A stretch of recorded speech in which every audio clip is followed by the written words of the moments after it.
మరో ప్రశ్న చూద్దామమ్మా. రాజమండ్రి నుండి వైష్ణవి గారు రాస్తున్నారు, ఋతుమతి స్త్రీలు దేవాలయం దర్శనం ఎప్పుడు చేయాలి అని అడుగుతున్నారు. అబ్బో, ఇక్కడ కేజీ చీరలు కొంటే అర కేజీ చీరలు ఫ్రీ అంట. మంగళ్య షాపింగ్ మాల్, కేజీల్లో సేల్, టన్నుల్లో ఆనందం. ఆరోగ్యకరంగా కనుక ఉన్నట్టయితే ప్రతి 28 రోజులకి వారికి నెలసరి వచ్చి తీరుతుంది. ఆ సమయంలో శారీరకంగా మానసికంగా అనేక రకమైనటువంటి మార్పులు ఉంటాయి, కనపడుతూనే ఉంటాయి, అందరికీ తెలుసు. అవి విపరీతంగా కాకుండా మనకు అనుకూలంగా ఉండేటట్టుగా ఉండడానికి కొన్ని నియమాలు ఏర్పాటు చేశారు. అటువంటి నియమాల్లో శారీరకంగా మానసికంగా వాళ్ళకి విశ్రాంతినివ్వడం ప్రధానమైనటువంటి అంశం. తరువాత ఆ సమయంలో వారి శరీరం నుండి వెలువడేటటువంటి విషవాయువుల టాక్సిన్స్ అంటారు, అవి ఇతరుల యొక్క థైమస్ గ్లాండ్ మీద బాగా ప్రభావాన్ని చూపిస్తాయి. ఇది గుండెకి దగ్గరగా ఉంటుంది.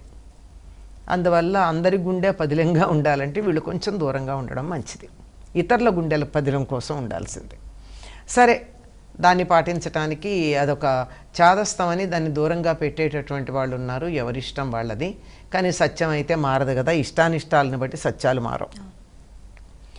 ఇలాంటి స్థితిలో ఉన్నప్పుడు శారీరకంగా మానసికంగా కొంచెం ఇబ్బందికరంగా ఉన్నటువంటి స్త్రీలు దేవాలయానికి గనక వెళ్ళినట్టయితే, దేవాలయం ఒక శక్తి క్షేత్రం గనక దాని ప్రభావం వీరి మీద ఉండొచ్చు. అందువల్ల అప్పటి వరకు ఉన్నటువంటి ఋతుస్రావం ఎక్కువ కావడమో ఇబ్బంది కలగడమో జరుగుతుంది. శారీరకంగా కూడా అనేక రకాలైన ఇబ్బందులు ఉంటాయి, మానసికంగా కూడా చికాకు కలుగుతుంది.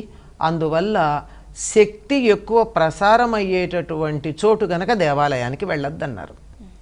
ఇది వారికి సంబంధించిందైతే వారి నుండి వెలువడుతున్నటువంటి ఈ టాక్సిన్స్ ఏవైతే ఉన్నాయో అది ఇతరులకు ఎందుకు పంచాలమ్మా? 10 మంది దగ్గరికి వెళ్ళి మంచిదా? కాదు కదా. అంచేత వెళ్ళొద్దన్నారు. ఈ స్థితి ఎంతకాలం ఉంటుందంటే 3 రోజులు ఉంటుంది ప్రారంభమైనప్పటి నుంచి. అంచేత 3 రోజులు ఉంటుంది కనుక ఆ 3 రోజులు స్త్రీలకు విశ్రాంతి ఇవ్వమన్నారు. కొన్ని రకాల ఆహార నియమాలు కూడా చెప్పారమ్మా ఆరోగ్యంగా ఉండాలంటే. ఆహార నియమాలు పాటించినట్టయితే భవిష్యత్తులో ఎప్పుడూ కూడా వాళ్ళకి హిస్టెక్టమీలు చేయించుకోవాల్సిన పరిస్థితి కానీ పీసీఓడీలు కానీ రాకుండా ఉంటాయి. భవిష్యత్తు గురించి ఆలోచించేటంత ఓపిక, తీరిక, సహనం లేవు కదా. సరే, అది పక్కకు పెట్టినట్టయితే ఎప్పటి నుంచి వెళ్ళొచ్చు అన్నారంటే 3 రోజులు పనికిరాదు కనుక 4వ రోజు వెళ్ళొచ్చు. కానీ ఇంకా శరీరం నాజూకుగా ఉంటుంది, సున్నితంగా ఉంటుంది. గమనించచ్చు, ఆడవాళ్ళందరూ గమనించుకోవచ్చు 4వ రోజు ఎలా ఉంటుందో, 3 రోజులు ఎలా ఉంటుందో. అప్పుడు కూడా వెళ్లకుండా ఉండడం శ్రేయస్కరం. అత్యవసరమైతే వెళ్ళాలి తప్ప లేకపోతే అప్పుడు కూడా వెళ్ళకూడదు. వెళ్ళినా దేవాలయ ప్రాంగణం వరకే వెళ్ళొచ్చు, గర్భగుడి దాకా వెళ్ళరు, పూజాధికాలు నిర్వర్తించరు. 5వ రోజు నుంచి యథాప్రకారంగా ఉండొచ్చు.